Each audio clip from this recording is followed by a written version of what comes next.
നേന്ത്രപ്പഴം വെച്ചിട്ടേ ഇങ്ങനൊരു സംഭവങ്ങൾ ഉണ്ടാക്കി നോക്കിയിട്ടില്ലെങ്കിൽ ഒന്നുണ്ടാക്കി നോക്കിക്കോളൂ കേട്ടോ. നല്ല അടിപൊളി ടേസ്റ്റാണ്, വയറും നിറയും, നല്ല ടേസ്റ്റാണ്. അപ്പോൾ നേന്ത്രപ്പഴം ഉണ്ടെങ്കിൽ ഇപ്പം തന്നെ ഉണ്ടാക്കി നോക്കിക്കോ. അപ്പോൾ എന്തൊക്കെ വേണ്ടതെന്ന് കാണിച്ചു തരാം, എങ്ങനെ ഉണ്ടാക്കുകയെന്ന് കാണിച്ചു തരാം. അപ്പോൾ പഴം ഈ ഒരു ആകൃതിയിലാണ് കേട്ടോ ഞാൻ മുറിച്ചെടുക്കുന്നത്. പഴം ഞാൻ ഈ ആകൃതിയിൽ മുറിച്ചിവിടെ മാറ്റി വെച്ചു. പിന്നെ അതിൽ വേണ്ടത് കുറച്ച് തേങ്ങയും കുറച്ച് ചെറുതായി കട്ട് ചെയ്ത് വെച്ച അണ്ടിപ്പരിപ്പും കുറച്ച് മുന്തിരിയും. ഇനിയിപ്പോൾ ഒരു പാനിൽ നെയ്യ് ഒഴിച്ചിട്ട് ഈ പഴം ഒന്നും കൂടെ പൊരിച്ചെടുക്കാം കേട്ടോ.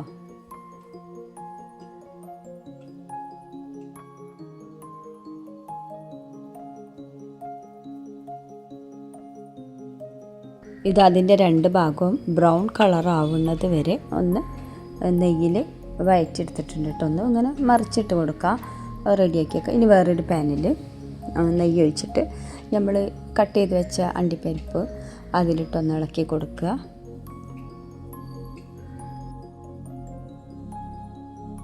കൂടെ തന്നെ ആ മുന്തിരിയും കൂടെ ഇട്ട് കൊടുക്കുക. ശേഷം അതിൽ ആ തേങ്ങ ഇട്ട് കൊടുത്തിട്ട് ഒന്ന് നന്നായിട്ട് ഇങ്ങനെ മൂപ്പിച്ചെടുക്കാം കേട്ടോ.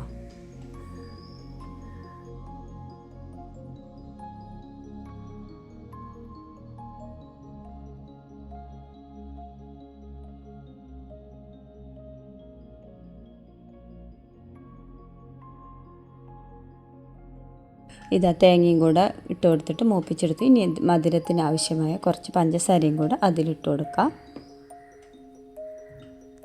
ഇനിയിപ്പോൾ അത് നമ്മളവിടെ മാറ്റി വെച്ചിട്ടോ. ഇനി മിക്സിൻ്റെ ജാറെടുത്തിട്ട് അതിലൊരു 3 കോഴിമുട്ടി 4 സ്പൂണ് പാലും കൂടെ ഒഴിച്ച് കൊടുക്കുക. കൂടെ തന്നെ മധുരത്തിന് ആവശ്യമായിട്ടുള്ള കുറച്ച് പഞ്ചസാര, കുറച്ച് ഉപ്പ്, കൂടെ തന്നെ കുറച്ച് വാനില എസൻസും കൂടെ ഒഴിച്ച് കൊടുക്കുക. 2 സ്പൂണ് മൈദപ്പൊടിയും കൂടെ ഇട്ട് കൊടുത്തിട്ട് മിക്സിയിൽ നന്നായിട്ട് ഒന്ന് അടിച്ചെടുത്ത് കൊണ്ടുവരാം. ഇനിയിപ്പോൾ ഇതാ ചൂടായ പാനിൽ നെയ്യ് ഒഴിച്ച് കൊടുക്കുക. ആ മിക്സിയിൽ അരച്ച് വെച്ച ബാറ്ററിയില്ലേ അത് ഒഴിച്ച് കൊടുക്കുക. ഇതൊന്നും കൂടെ കട്ടിക്കിരിക്കേണ്ടിയിരുന്നു കേട്ടോ. ഒരു 3 സ്പൂൺ മൈദപ്പൊടി ഇട്ട് കൊടുക്കേണ്ടിയിരുന്നു. ഞാനിപ്പോൾ 2 സ്പൂൺ ഇട്ട് കൊടുത്തിട്ടുള്ളൂ, അതുകൊണ്ടാണ് ഇത്രയ്ക്ക് ലൂസായി വന്നത്. ഇനിയിപ്പോൾ അത് ഒഴിച്ച് കൊടുത്ത ഉടനെ തന്നെ നമ്മൾ ആ പഴം ഉണ്ടല്ലോ അത് അതിൻ്റെ മുകളിൽ ഇതായി ഒരു രീതിയിൽ എങ്ങനെ വേണമെങ്കിലും വെച്ച് കൊടുക്കാം. ഞാനിപ്പോൾ ഇത് ഒരു ഭംഗിക്ക് വേണ്ടി വെച്ച് കൊടുത്തതാണ്.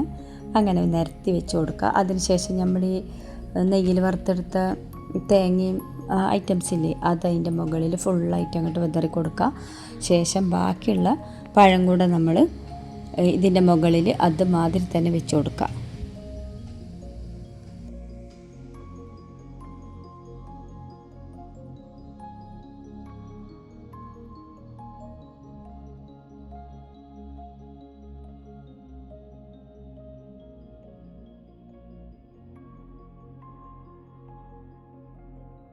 ഇനിയിപ്പോൾ ബാക്കി വന്ന മുട്ട പാല് മിക്സില്ലേ അത് അതിൻ്റെ മുകളിൽ ഫുള്ളായിട്ട് അങ്ങോട്ട് കവർ ചെയ്യുന്ന രീതിയിൽ അങ്ങോട്ട് ഒഴിച്ച് കൊടുക്കാം കേട്ടോ. ഇതൊന്നും കൂടെ ടൈറ്റിൽ വേണ്ടിയിരുന്നു, പക്ഷെ കുഴപ്പമൊന്നുമില്ല, നല്ല അടിപൊളിയായിട്ട് കിട്ടി. ഇനി അതൊന്ന് മൂടി വെച്ച് അതിൻ്റെ ഉൾഭാഗം വേവണത് വരെ ഒന്ന് വേവിച്ചെടുക്കുക. ശേഷം ചെറിയ തീയിൽ വേണം കേട്ടോ അത് വേവിച്ചെടുക്കാൻ.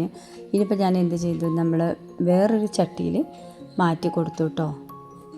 എനിക്കതിൻ്റെ അടിഭാഗം മറിച്ചിടാനുള്ള ബുദ്ധിമുട്ടുകൊണ്ട് ഇങ്ങനെ ചെയ്ത് കൊടുത്തു.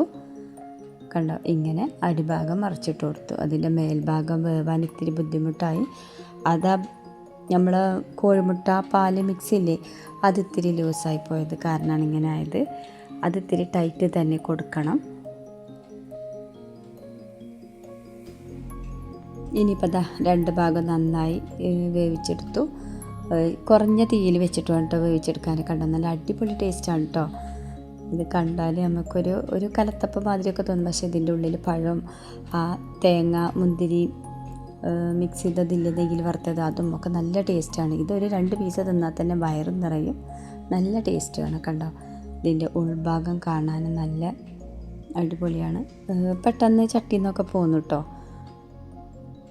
നല്ല അടിപൊളി ടേസ്റ്റാണ്. അപ്പോൾ ഇനി പഴമൊക്കെ കിട്ടുകയാണെങ്കിൽ വീട്ടിൽ ഇങ്ങനെയൊക്കെ ഒന്ന് ഉണ്ടാക്കി നോക്കുക. കുട്ടികൾ സ്കൂളിൽ വരുന്ന സമയത്തോ അങ്ങനെയൊക്കെ ഉണ്ടാക്കി കൊടുത്താൽ നല്ല ടേസ്റ്റുമാണ്, വയറും നിറയും കേട്ടോ. അപ്പോൾ ഇത്രയുള്ള വീഡിയോ. നല്ല അടിപൊളി നേന്ത്രപ്പഴം വെച്ചിട്ടുള്ളൊരു റെസിപ്പിയാണ് കേട്ടോ ഇവിടെ കാണിച്ചത്. കുട്ടികൾ സ്കൂളിൽ വരുന്ന ടൈമിലൊക്കെ കൊടുക്കാൻ പറ്റിയ നല്ല അടിപൊളി റെസിപ്പിയാണ്.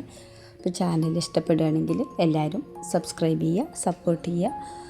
വേറെ കുറച്ച് വീഡിയോസൊക്കെ ചാനലിലുണ്ട്, അപ്പോൾ അതൊക്കെ ഒന്ന് കണ്ടിട്ട് ഫീഡ്ബാക്കൊക്കെ കമൻ്റായിട്ട് അറിയിക്കുക. അടുത്ത വീഡിയോ ആയിട്ട് വീണ്ടും വരാം.